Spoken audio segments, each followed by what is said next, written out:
challenge of space.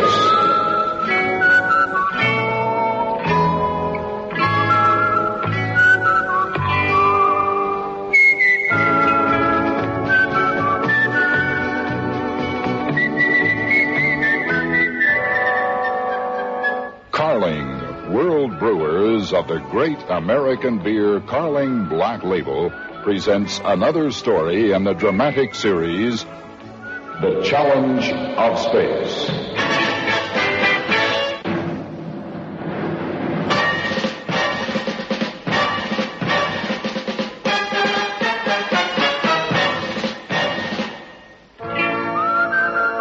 Good evening. This is Charles B. Ryan, head of the Department of Space Research here at the New Mexico Center. Tonight, I have a story for you that is as fresh as tomorrow's headlines. A story that takes us but one step away from mankind's greatest adventure. And I call this story 10 Miles to the Moon.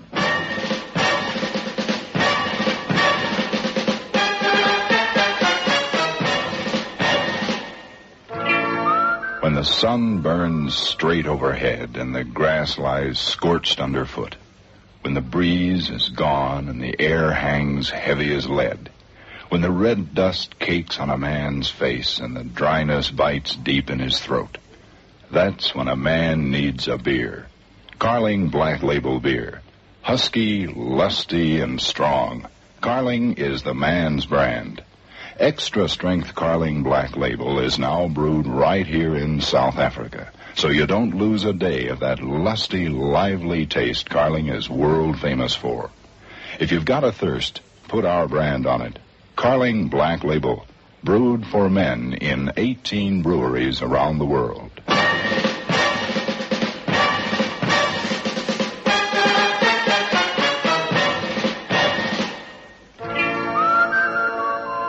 Through the ages, man has always reached out for the moon. Religions have been founded with the moon as an idol. Astrologers even today claim to plot the course of human lives as influenced by the moon. Madmen were supposed to come under the spell of this earthly satellite. Even our word for madman comes from the Latin for moon, lunatic. The moon is romance, and the moon is madness. And now that man has grown wings, this romantic madness is still upon us.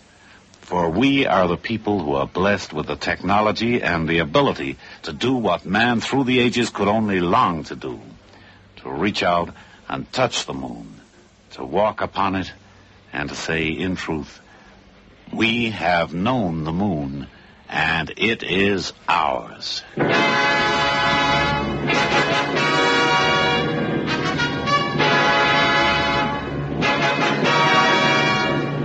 1961, a young man took his place in front of Congress in Washington and spoke. His name was John Fitzgerald Kennedy, President of the United States, and he spoke about the moon.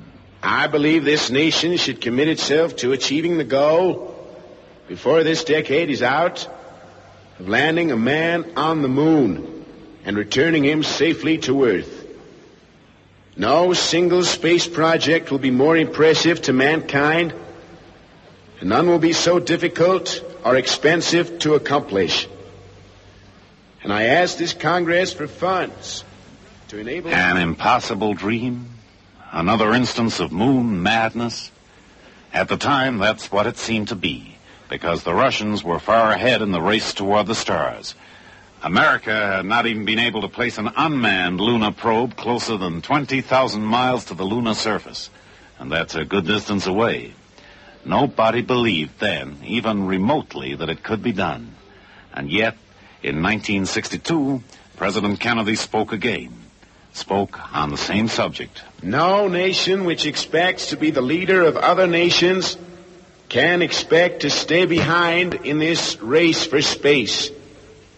That challenge is one that we are willing to accept, that we are unwilling to postpone, and one which we intend to win.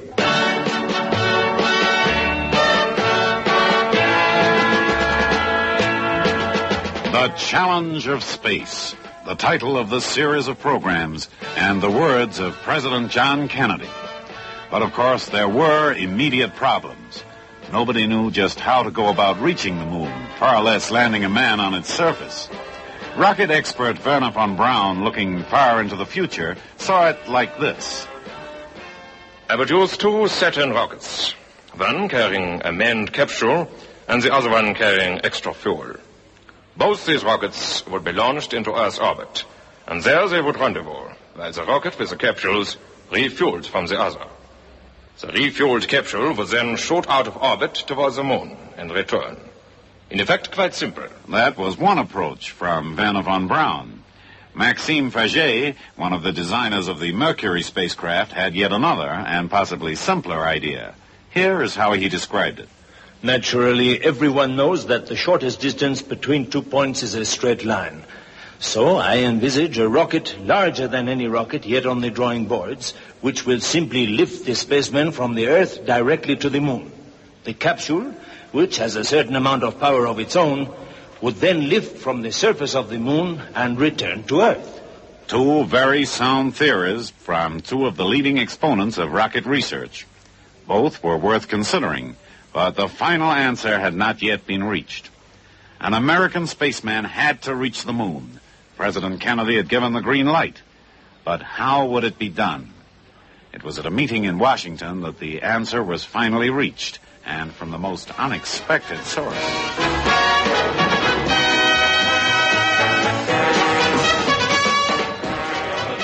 Gentlemen, please, thank you. We thank Dr. von Braun for his very enlightening talk. This is, I think, worth serious consideration. Now, our next speaker, some of you may already know, although he prefers to stay out of the limelight. Gentlemen, Dr. John C. Hubolt. Thank you. Well, it's nice to know my friends are out in force today. Thank you. Now, gentlemen, I've examined the theories put forward by my eminent colleagues, Maxime Faget and Dr. Wernher von Braun, and the one fault that I have to find with them is that they will not be practicable for quite some time yet. Certainly not within the time period asked for by President Kennedy. Now, it occurs to me that rendezvous around the moon is like being in a living room. Now, why should we take the whole darn living room down to the moon when we could get there in an easy chair? A little tiny craft, rather than a big one. So I've evolved this theory, which falls right within my field of work, called Lunar Orbit Rendezvous, or LOR. Now, gentlemen, tables of my figures have been handed to you. If you have any queries... Yes, you are being misleading, Doctor. Your figures lie. A point of order, Dr. Faget. Please control yourself. Yes, Dr. von Braun, you have the floor. With respect to Dr. Hubolt, Mr. Chairman, I'm afraid this idea is no good at all. John C. Hubolt's idea was dismissed. He was asked to drop the subject of lunar orbit rendezvous entirely from talks he gave at NASA meetings and conferences. And still men talked and planned on the best way to reach the moon, now so close, yet still so far away. Finally, desperately, after months of frustration, Dr. Hubolt bypassed the administration with a letter direct to the Associate Administrator of NASA. NASA gave Hubolt a hearing, and at last Max Faget and Wernher von Braun came round to his way of thinking. Now, nothing stood in the way of the Apollo project, the fastest way to the moon. Work began on the Apollo modules, the 3-man capsule in which the astronauts would live on their way through 250,000 miles of space, and on the Lunar Excursion Module, the LEM, in which they would actually land. The 2 craft which would orbit together, then separate, then rendezvous above the surface of the moon. The 2 craft which would become affectionately known as Charlie Brown and Snoopy. But first there were experiments. The first ended in tragedy when Apollo 1 burst into flames and the lives of 3 pioneer astronauts were snuffed out in seconds. But work went on. Schedules were kept, men were trained, and then the first manned flight aboard Wernher von Braun's gigantic Saturn rocket was made in the capsule named Apollo 7. Aboard were astronauts Wally Schirra, Don Eisler, and Walter Cunningham. These men, and the Apollo mission were go.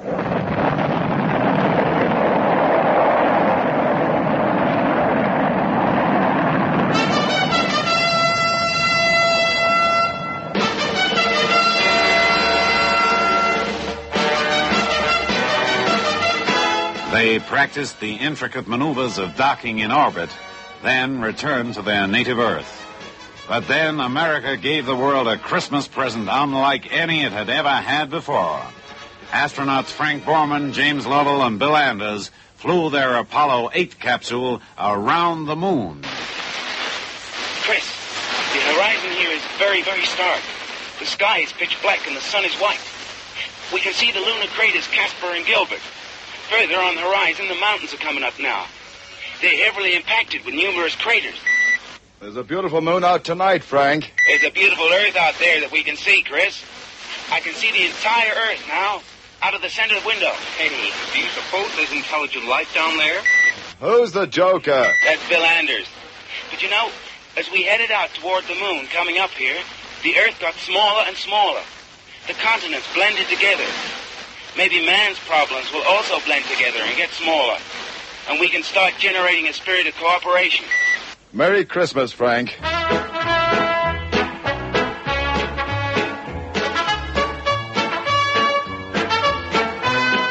And so Apollo 8 circled the moon and came home.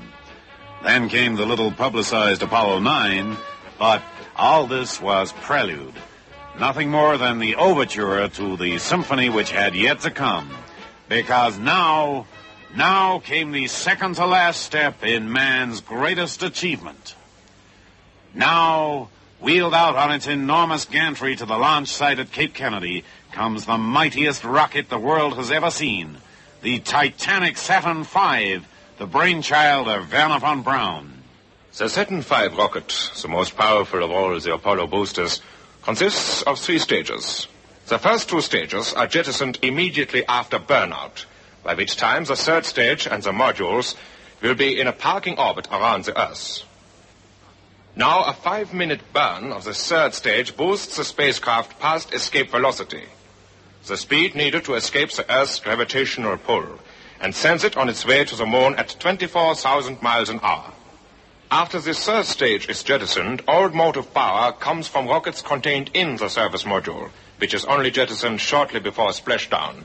Dr. Werner von Braun, atop his powerful Saturn V rocket, waiting for the fire which will send them hurtling toward the moon, sit 3 skilled men. Command pilot Tom Stafford and fellow astronauts Eugene Cernan and John Young. And as they wait to hear the countdown reach the 0 mark, let's hear from Command Pilot Tom Stafford. Apollo 10 Command Pilot Stafford describes the mission for Apollo 10. The major reason behind the Apollo 10 mission is to pull together all of the known facts that we've had in the past from previous Apollo missions and find out the final unknowns before the actual lunar landing mission. Tom Stafford, you're going to be a very busy man those last few minutes before liftoff from Cape Kennedy. Could you describe what you and John Young and Eugene Cernan are doing inside the spacecraft there from about T-10 on down to 0? All right. At this time, we're going through the final switch position checks with the spacecraft test conductor, and I'm monitoring the booster tank pressures and the booster parameters down below, and I have in charge of the abort handle.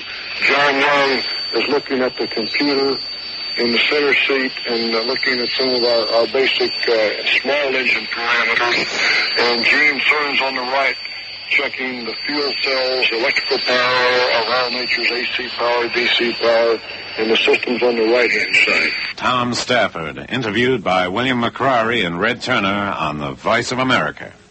And at this moment, in the Houston Space Control Center, tension is mounting among controlled activity. The time is 18 seconds and counting. 17 seconds and counting. Guidance internal. 15, 13, 15, 12, 11, 10, 9. We have ignition sequence start. Engines on 5, 4, 3, 2. There's the fire. Engines running. Launch commits. There it goes. It's moving.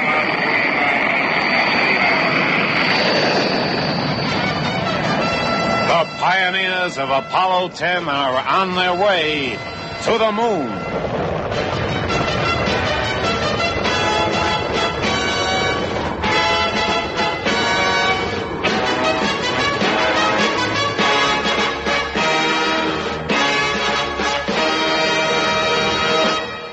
Know something? In these mellow after-supper hours, there's nothing like a beer to make a man feel good, relaxed and good. And there's no beer like a Carling Black Label.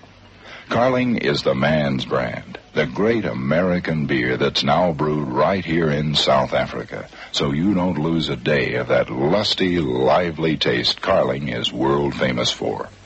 Got a thirst? Then why not get your hands on a Carling right now? Cold and frosty in the can.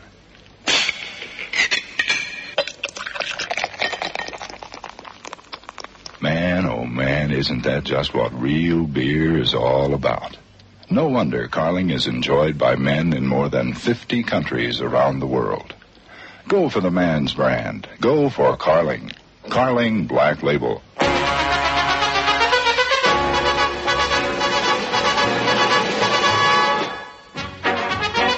At this point, I'd like to backtrack slightly in time to just a few moments before the launch of Apollo 10 from Pad 39B at Cape Kennedy. Because it is at this point that the story of this voyage, the voyage of the astronauts themselves, begins. Over then to Red Turner at Cape Kennedy for a description of the vehicle that these men will ride. On top, we can clearly see the Apollo spacecraft and the command and service module below. The spacecraft standing on the pad stretches over 130 meters into the sky. The weight out there on the pad at this moment is 2,945,134 kilograms. This is the heaviest weight ever lifted into space by the United States. I believe the heaviest ever lifted into space in history. Scheduled to go toward the moon will be 94,500 pounds, or 42,865 kilograms of Apollo and lunar module spacecraft to be slung away from the Earth and headed for the moon. That's the machine that Wernher von Braun built.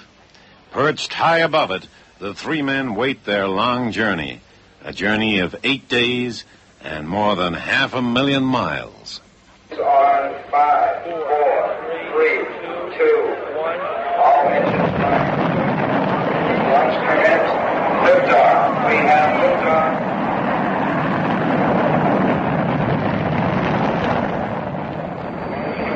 There it goes. It's moving.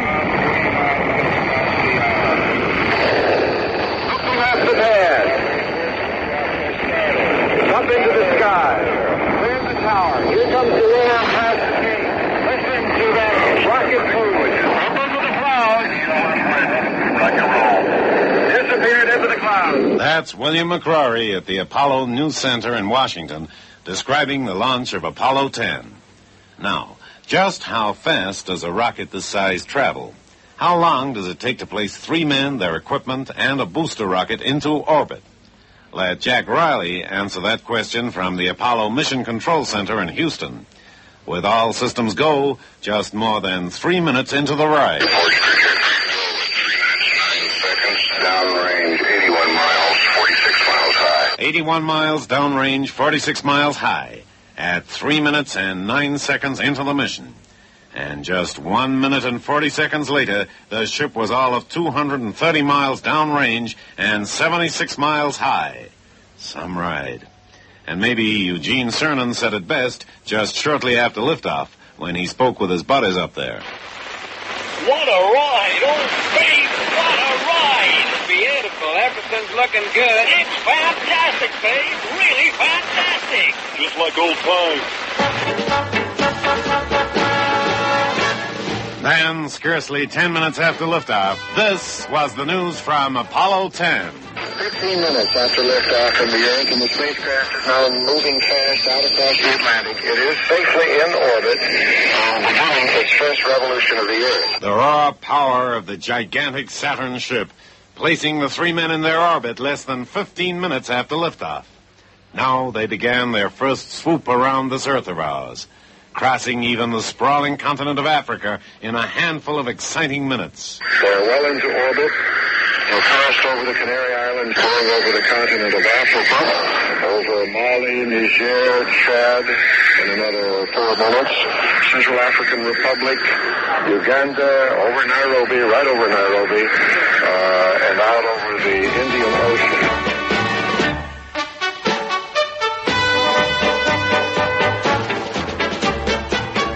Two easy orbits of the Earth, and then the big jump to the moon. Now the powerful S-4B rocket had to be fired for just less than 6 minutes to boost the three adventurers to a speed of more than 23,000 miles per hour. Escape velocity for trans-lunar injection. Tom Stafford, John Young, and Eugene Cernan are on their way. Trans-lunar injection, TLR. Underway now as Apollo 10 is in truth on the way to the moon.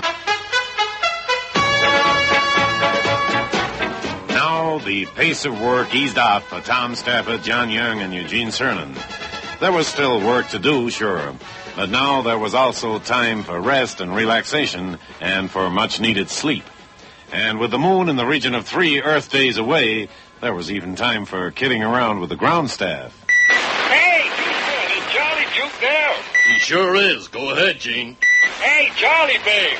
Play us our favorite song, will ya? I forget the title, the one about flying me someplace or something.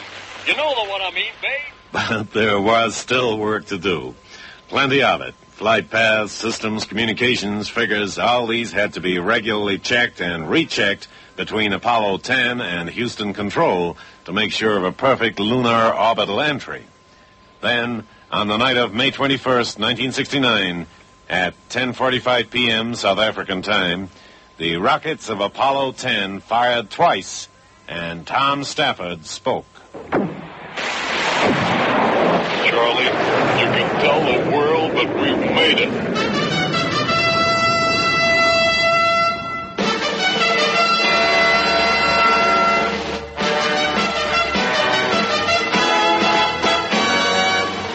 Man was once more in orbit around the moon, and now the pace quickened. After a few minor difficulties with insulation that had come loose and a slipped docking collar between the two modules, Snoopy and Charlie Brown, the go was given for the separation of the modules in orbit 60 miles above the moon. Expert hands at the controls, the two modules moved slightly apart in their lunar orbit. The separation burn. This is a maneuver in which the command module will slowly fire its RCS, or reaction control system thrusters, and back away from the lunar module. Okay, separation. There we go. Here's the burn. That's John Young confirming his 2.5 system. Stafford says, I can see your thrusters firing, John, and you're moving away. 5.3 on the Hickey, 5.0 on EMS, and 0 on AMS. Young doing readout. Adios, and we'll see you back in about 6 hours. Stafford said, adios, and we'll see you in about 6 hours. For the first time, orbit around the moon, men are going off into a maneuver in a spacecraft designed only to operate in space, the lunar module. The first flight of a spacecraft designed and built only for travel in space. See you in 6 hours, says Charlie Brown to Snoopy. And now, there's just one more step to go on this important mission. The descent to 10 miles of the moon. But suddenly there's trouble. Snoopy fails to pick up the signals from Charlie Brown's radar transponder. Stafford calls John Young to check the transponder, and John Young replies. My transponder is on. That's John Young. Transponder is on, and jet switch is operating. Transponder, this is one of the... Get the radar, I sure don't. The lunar module now wants to check out its rendezvous radar mechanism. Transponder, an electronic device on the command module which says, here I am, when you're looking for me. Hello, Houston. How come we have a new uplink on a CSFD pickup? That was Gene Cernan asking Houston for an update on the guidance system. Stand by. We'll have it in a moment. I don't get you out of the radar signal string. Okay. Am I below you or above you? Oh, you're right up me. That's Stafford asking John Young for a little better transponder lock from the Charlie Brown transponder. Roger, Snoop, we've been copying your problems. We're working it down here. Stand by. Well, this is a no-go for DOI. It's a no-go for descent if this radar doesn't work. This thing is read 0. Let me check the certificate. That's John Young saying that the instrument's working properly on the command module. How about trying to recycle the power switch, Charlie Brown? Turn the switch off and back on again. That's what the Earth is telling you. I could kiss you. A cry of relief from Eugene Cernan. Babe, I could kiss you. And now, descent. And the lunar module goes down. Skimming over the craters and hills, Snoopy searches for a landing site for those who will follow in a few weeks' time. On the dark side of the moon, communication from the little spacecraft blacks out. And for 50 suspenseful minutes, the world holds its breath. Until, speeding through the lunar dawn, an exultant voice calls out, Houston, this is Snoopy. Now the mission appears successful, but the troubles are not yet over. Halfway through the second orbit, only 9.4 miles above the moon, Snoopy's controls go out of kilter, a moment of nightmare for the two men aboard. The sun stage is gone. We're getting way back there. Eugene Cernan. What about gone? This is Houston. What's the matter, Snoop? Hey, we sure going down the door. We're going backwards. Lunar module's gone into wild Hit the orange. gas, baby. Hit the gas. I don't know what the heck's wrong. The abort switch is Hit set it, off. Tom. Hit it. This thing just took off on us. Roger, no problem. Hey, that's got it. It's okay. I'll tell you, that was wild, baby. I thought we were on an old star. Don't worry about it when we get back. A simple switch, yet two men might today be lost because of it. The rest of the mission went without a hitch. Snoopy and Charlie Brown redocked in lunar orbit, and Charlie Brown, now with all three men aboard, sailed back home to a splashdown which today is almost routine. But two friendly, heartwarming messages had yet to reach astronauts Tom Stafford, Eugene Cernan, and John Young. The first came as they sped back toward the Earth. Hey, I've got a message for you guys. Here it is. Congratulations to Snoopy for doing what I've been trying to do for a long time. Signed, the Red Baron. And the other came from the crewmen of the astronauts' pickup ship, the USS Princeton, as the three pioneers were plucked from the waters of the Pacific. Painted on the bottom of that helicopter a special welcome sign. Two big eyes and a message, "Hi there, Charlie Brown."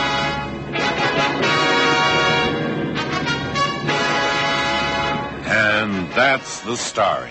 A story as new as tomorrow's headlines. The story of the trail which is being blazed to our mysterious satellite right at this moment.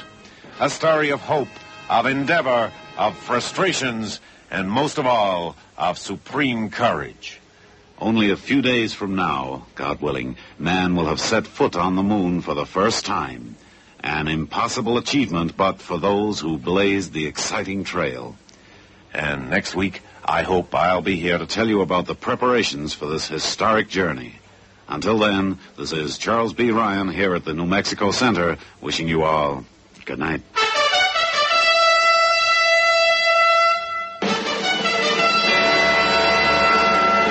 Recorded material in tonight's program was used by courtesy of the Voice of America.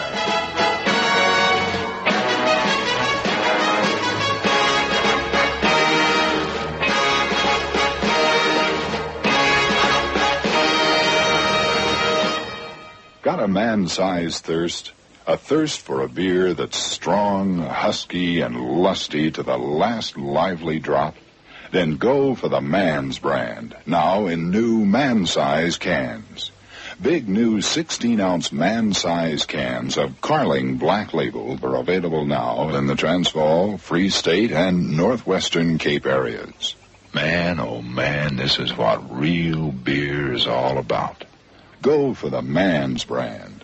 Carling Black Label beer in big new man-size cans. Carling Black Label beer.